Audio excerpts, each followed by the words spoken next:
Ravi colours இன்றைய trending பெண்களுக்கான exclusive கலெக்ஷனுடன் kurtis, palazzo pant, Patiala pant, துப்பட்டாக்கள், ஷேப்வேர்கள், நைட்டிகள், பிராண்டட் உள்ளாடைகளும் கிடைக்கும். ரவி கலர்ஸ், நேரு வீதி, ராஜா தியேட்டர் சிக்னல் அருகில், புதுச்சேரி.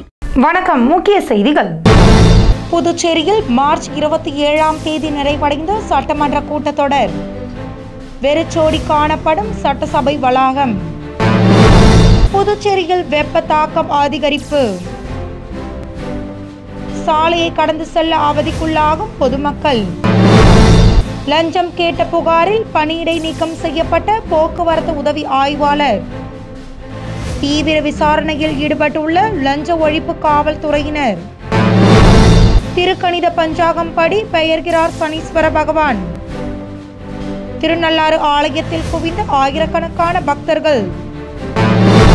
இனி விரிவான செய்திகள். புதுச்சேரியில் பட்ஜெட் கூட்டத்தொடர் முடிவடைந்த நிலையில் சட்டசபை வளாகம் வெறிச்சோடி காணப்படுகிறது. புதுச்சேரி சட்டசபையின் பட்ஜெட் கூட்டத்தொடரானது கடந்த மார்ச் 10ஆம் தேதி துணைநிலை ஆளுநர் உரையுடன் தொடங்கிய நிலையில் மார்ச் 12ஆம் தேதி முதலமைச்சர் ரங்கசாமி பட்ஜெட் தாக்கல் செய்துள்ளார். அதனைத் தொடர்ந்து இந்த பட்ஜெட் கூட்டத்தொடரானது மார்ச் 27ஆம் தேதி வரை நடைபெற்றது. இதன் காரணமாக புதுச்சேரி சட்டசபை வளாகம் நாள்தோறும் அமைச்சர்கள், சட்டமன்ற உறுப்பினர்கள், அதிகாரிகள் என பலரும் குவிந்துள்ள நிலையில் இரவு நேரங்களில் அடுத்த நாள் சட்டசபை கூட்டத்தொடரிற்கான தயாரிப்பு பணிகளும் நடைபெற்று வந்தன. மேலும் 13 நாட்கள் நடைபெற்ற இந்த கூட்டத்தொடரானது தற்பொழுது நிறைவடைந்துள்ளது. அதனைத் தொடர்ந்து அமைச்சர்கள், சட்டமன்ற உறுப்பினர்கள் யாரும் சட்டசபைக்கு வராததால் சட்டசபை வளாகம் வெறிச்சோடி காணப்படுகிறது. புதுச்சேரியில் வெயிலின் தாக்கம் அதிகரித்து காணப்படுவதால் பொதுமக்கள் பெரும் அவதிக்குள்ளாகி வருகின்றனர். புதுச்சேரியில் வழக்கத்தை விட வெயிலின் தாக்கம் அதிகரித்து காணப்படுகிறது. இதனால் பொதுமக்கள் பழங்களையும் பழச்சாறு வகைகளையும் வாங்கி உண்டு தங்களது உடல்களை குளிர்ச்சியான சூழலில் வைத்துக் கொள்கின்றனர். மேலும் வெப்பத்தின் தாக்கத்தினால் முதியவர்கள் தலைகளில் துணிகள் அணிந்தபடி சாலைகளை கடந்து செல்கின்றனர். இந்நிலையில் வழக்கத்தை விட அதிகாலையிலேயே வெப்ப தாக்கம் அதிகரித்து காணப்படுகிறது. தற்பொழுது நிலவும் வெப்பத்தினால் பொதுமக்கள் பெரும்பாலானோர் தங்களின் வீட்டை விட்டு வெளியே வருவதற்கு சிந்திக்கும் சூழல் நிலவி வருகிறது. மேலும் பொதுமக்களும் சுற்றுலா பயணிகளும் சுற்றுலா தலங்களுக்கு செல்வதை தவிர்த்து வருகின்றனர். இதனால் புதுச்சேரி கடற்கரை மற்றும் முக்கிய சுற்றுலா தலங்கள் அனைத்தும் வெறிச்சோடி காணப்படுகிறது. லஞ்சம் கேட்ட புகாரில் பணியிடை நீக்கம் செய்யப்பட்ட போக்குவரத்து உதவி ஆய்வாளர் மீது லஞ்ச ஒழிப்பு காவல்துறையினர் வழக்கு பதிவு செய்து விசாரணை மேற்கொண்டு வருகின்றனர். புதுச்சேரி பொதுப்பணித்துறை தலைமை பொறியாளராக இருந்த தீனதயாளன் லஞ்சம் வாங்கிய வழக்கில் சிபிஐ அதிகாரிகளால் கைது செய்யப்பட்டு காரைக்கால் மத்திய சிறையில் அடைக்கப்பட்டுள்ளார். இந்நிலையில் அவர் மீது துறை ரீதியான நடவடிக்கை எடுத்து சஸ்பெண்ட் செய்யப்பட்டுள்ளார். அவரது அலுவலக அறை சிபிஐ மூலம் சீல் வைக்கப்பட்டுள்ள நிலையில் அங்கிருந்து முக்கிய ஆவணங்களும் எடுத்து செல்லப்பட்டுள்ளது.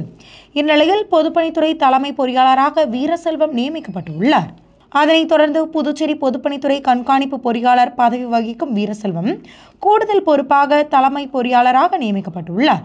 மேலும் மறு உத்தரவு வரும் வரை தனது வழக்கமான பணிகளுடன் கூடுதல் பணியையும் வகிப்பார் என்று பொதுப்பணித்துறை சார்பு செயலர் பத்மநாப சுந்தரராஜன் உத்தரவு பிறப்பித்துள்ளார்.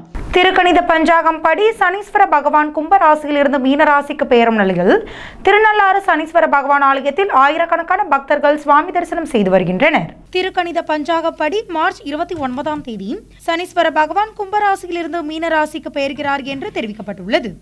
அதனைத் தொடர்ந்து காரைக்கால் அடுத்த திருநள்ளாறில் அமைந்துள்ள பிரசித்தி பெற்ற ஸ்ரீ தர்பாரணேஸ்வரர் சுவாமி கோவிலில் வாக்கிய பஞ்சாங்கமே பின்பற்றப்படுகிறது. அதன்படி அடுத்த ஆண்டுதான் சனி பெயர்ச்சி நடக்கிறது என்றும் தெரிவிக்கப்பட்டுள்ளது. இது தொடர்பாக திருநள்ளாறு தேவஸ்தானம் விளக்கம் அளித்த நிலையில் திருநள்ளாறு சனீஸ்வரன் கோவிலில் ஆயிரக்கணக்கான பக்தர்கள் குவிந்துள்ளனர். மேலும் மார்ச் 29ஆம் தேதி பங்குனி அமாவாசை சனிக்கிழமை என்பதாலும் தமிழக பகுதியில் சேலம், ஈரோடு, கோவை, மதுரை உள்ளிட்ட பகுதியில் இருந்தும் கேரளா, ஆந்திரா உள்ளிட்ட வெளிமாநிலத்தில் இருந்தும் ஆயிரக்கணக்கான பக்தர்கள் குவிந்துள்ளனர்.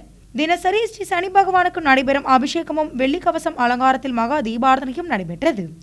மேலும் பக்தர்கள் சனி பகவானுக்கு உகந்த எல் தீபமேற்றி வழிபட்டுள்ளனர். தொடர் விடுமுறை என்பதால் சனி பகவானை தரிசிக்க அதிக அளவிலான பக்தர்கள் வருகை தந்துள்ளதால் திருநள்ளாறு பகுதியில் 100க்கும் மேற்பட்ட காவல்துறையினர் பாதுகாப்பு பணியில் ஈடுபட்டுள்ளனர். புதுச்சேரியை சேர்ந்த மருத்துவரிடம் மர்ம நபர்கள் 48.82 லட்சம் ரூபாயை மோசடி செய்துள்ளனர். புதுச்சேரி பிள்ளையார்குப்பம் தனியார் மருத்துவக் கல்லூரியில் மருத்துவராக பணிபுரியும் பண்டாரு மகத் என்பவரை மர்ம நபர் வாட்ஸ்அப்பில் தொடர்பு கொண்டு இணைய வழி பங்கு சந்தையில் முதலீடு செய்தால் அதிக லாபம் பெறலாம் என்று ஆசை வார்த்தை கூறியுள்ளனர். அதனை நம்பிய பண்டாரு மகத் அவர் கூறியபடி 48.82 லட்சம் ரூபாயை பல தவணைகளில் செலுத்தி ஏமாந்துள்ளார். இதேபோல கோரிமேடு பகுதியைச் சேர்ந்த சாந்தியிடம் 65,000 ரூபாய், முத்தியால்பேட்டை அருண்மொழியிடம் 20,000 ரூபாய், வெங்கடா நகரை சேர்ந்த கலைவாணியிடம் 55,000 ரூபாய் இணைய வழியில் மர்ம நபர்கள் மோசடி செய்துள்ளனர். மேலும் இது குறித்து பாதிக்கப்பட்டவர்கள் அளித்த புகாரின் அடிப்படையில் இணையவழி குற்றப்பிரிவு காவல்துறையினர் வழக்கு பதிந்து விசாரணை மேற்கொண்டு வருகின்றனர். புதுச்சேரியில் நிதி ஆண்டு கணக்கு சமர்ப்பிப்பதால் நிதித்துறை ஊழியர்களுக்கு விடுப்பின்றி 3 நாட்கள் பணிகள் தொடரும் என்று அறிவிப்பு வெளியாகியுள்ளது. புதுச்சேரி நடப்பு நிதியாண்டு 2024-25 மார்ச் 30ஆம் தேதியுடன் நிறைவடைகிறது.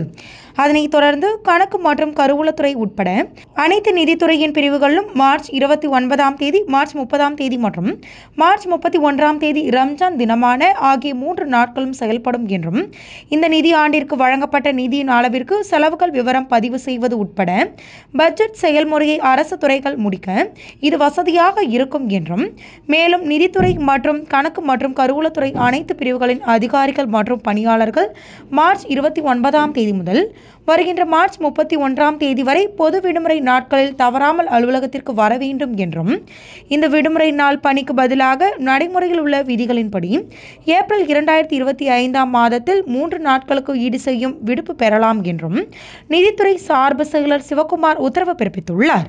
லஞ்சம் கேட்ட புகாரில் பணியிடை நீக்கம் செய்யப்பட்ட போக்குவரத்து உதவி ஆய்வாளர் மீது லஞ்ச ஒழிப்பு காவல்துறையினர் வழக்கு பதிவு செய்து விசாரணை மேற்கொண்டு வருகின்றனர்.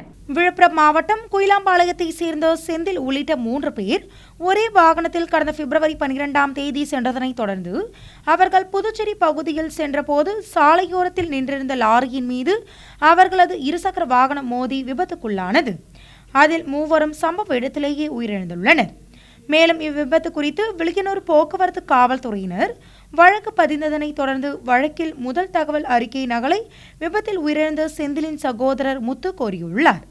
அதற்கு வில்லியனூர் போக்குவரத்து உதவி ஆய்வாளர் பாஸ்கர் லஞ்சம் கேட்டதாக புகார் எழுந்துள்ள நிலையில் உதவி ஆய்வாளர் பணியிடை நீக்கம் செய்யப்பட்டுள்ளார். மேலும் அவர் மீது லஞ்ச ஒழிப்பு காவல்துறையினர் வழக்கு பதிந்துள்ளதாகவும் தெரிவிக்கப்பட்டுள்ளது. அடுத்து வருவது புதுச்சேரியின் இன்றைய தங்கம் மற்றும் வெள்ளி விலை நிலவரம்.